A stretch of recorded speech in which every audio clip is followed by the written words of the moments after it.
আপনার স্ত্রী যে বাচ্চাটা জন্ম দিবেন ওকে একটু বুকের দুধ খাওয়াবেন 2 বছর যারা, তারা একটু হাত তুলে, নিজের বুকের দুধ। এখন দেখি আবার কেউ হাত তুলে না।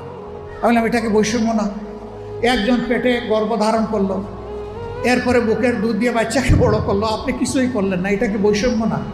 তো সে সব কিছু করবে, আবার প্রফেশনাল লাইফে এসে আপনার মতো 8 ঘন্টা কাজ তাকে করতে হবে, এইটাই বৈষম্য।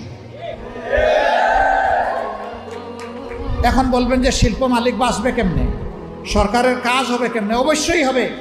যে জাতি তার মাকে সম্মান করে, আল্লাহ সেই জাতিকে সম্মানিত করেন।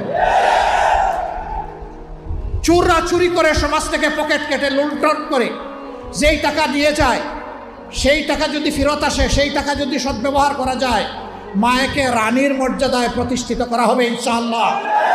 কার গায়ে জ্বললো আর কার গায়ে জ্বললো না এটা দেখার সময় আমাদের নেই। মারা 5 ঘন্টা কাজ করে 8 ঘন্টা